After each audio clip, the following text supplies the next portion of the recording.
Hello again. I want to talk about taxes, government spending, and budget deficits. Let's face it, taxes are a necessary evil because taxes are the only source of revenue for federal governments. Without them, government would stop functioning. Yet, despite all the talk about the evils of taxation, Americans are taxed at a lower rate today than 40 years ago. In 1970, the corporate tax rate was up to 48%, and the rate for high-income individuals was as high as 75%. Today, the top rate for individuals is 35% and 21% for corporations. More than half of all U.S. corporations file as S-corporations, meaning they pay at a lower rate. Profits are passed to owners and partners, where they're taxed as individuals rather than at the corporate rate, and again as capital gains. It's hard to believe, but big corporations pay only about 10% of the total taxes going into the Treasury. The cost of everything has gone up over the past 30 years, yet the amount of taxes the government collects has not kept pace with the increase in spending. That's a surefire formula for a budget deficit. There's no easy way to cut taxes and cut government services to solve the deficit problem. The idea of cutting taxes while cutting the size of government is nothing more than campaign rhetoric. President Reagan promised to cut taxes and reduce the size of the federal government. Reagan did cut taxes, but he wasn't able to cut the size of the government. When he took office in 1981, he inherited a deficit of $74 billion. Over the course of his 2 terms, government spending went up each year, and the deficit tripled to a high of $221 billion in 1986. At the end of his 2nd term, government spending had gone up 100% to over $1.1 trillion. He left office in 1989 with a deficit of $152 billion, double that of when he started. Government spending in the federal deficit increased annually under Reagan's successor, George H.W. Bush. When Bush left office in 1993, spending was at $1.1 trillion, and the deficit had risen to $290 billion. Neither Reagan nor Bush could deliver on their promise to cut spending, so the deficit continued to grow. In 1980, the U.S. population was 226 million people.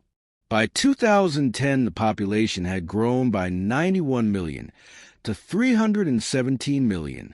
And when you add in the 14 million who are here illegally, that means there are over 100 million more people here now than 30 years ago.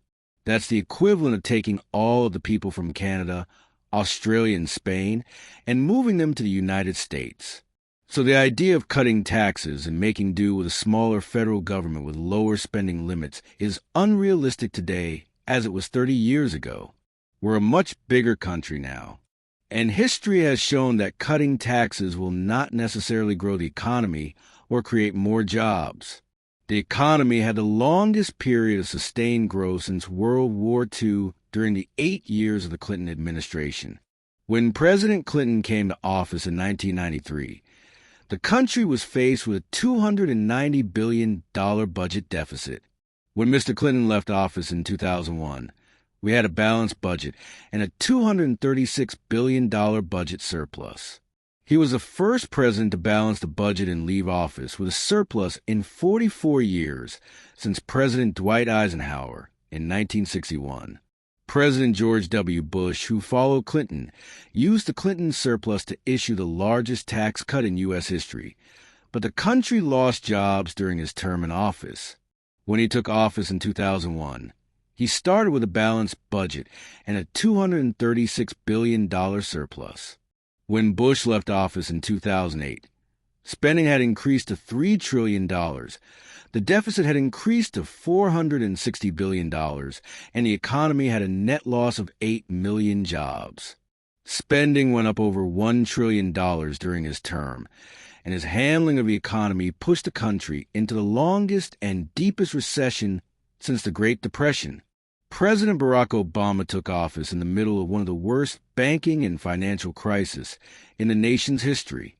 During 2009, his first full year in office, Tax revenues went down from 2008 by $419 billion, and spending increased by $535 billion, which caused the deficit to soar to a negative $1.4 trillion.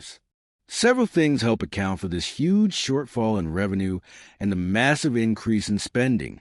First, the surge or big buildup of troops in Iraq and Afghanistan increased spending on the two wars. The 2009 bailout of the banks and Wall Street to the tune of $700 billion pushed spending to record levels. And that same year, the country started experiencing the full effect of the 2008 financial and banking meltdown, which caused a massive layoff of workers throughout the country. This pushed the unemployment rate to over 10%. Millions of workers lost their jobs and started collecting unemployment benefits. This pushed up government spending while at the same time causing the Treasury to lose billions of dollars in tax revenue. Tax collections for 2009 dropped by $419 billion, while spending went up by $500 billion. This added nearly $1 trillion to the $460 billion deficit left by President Bush. The net result, a $1.4 trillion deficit at the end of 2009. However, when President Obama left office, he had managed to cut spending and reduce the deficit to $475 billion for 2018. This shows that beginning in 2001, spending on two foreign wars had put us on a collision course with health, wealth, and prosperity for people here at home. But today, there is no U.S. war anywhere. So where's the peace dividend? Today, 46 million Americans still live below the poverty line. 57 million qualify for food stamps, and 46 million are living without health insurance. Mr. Trump has once again given the peace dividend to the big corporations, while companies like John Deere Tractor and General Motors continue to send jobs overseas. One way to reduce the deficit is to stop the outflow of American jobs to places overseas and make big corporations pay their fair share taxes. Big corporations contribute only about 10% of taxes collected by the Treasury. Working-class Americans and small businesses pay the bulk of the taxes going into the Treasury. The Constitution mandates that the budget be balanced at the end of each year. Yet the Trump budget deficit for 2025 is projected to be $2 trillion, the highest of any president in history. Yet, he thinks it's okay to give the big corporations another tax cut.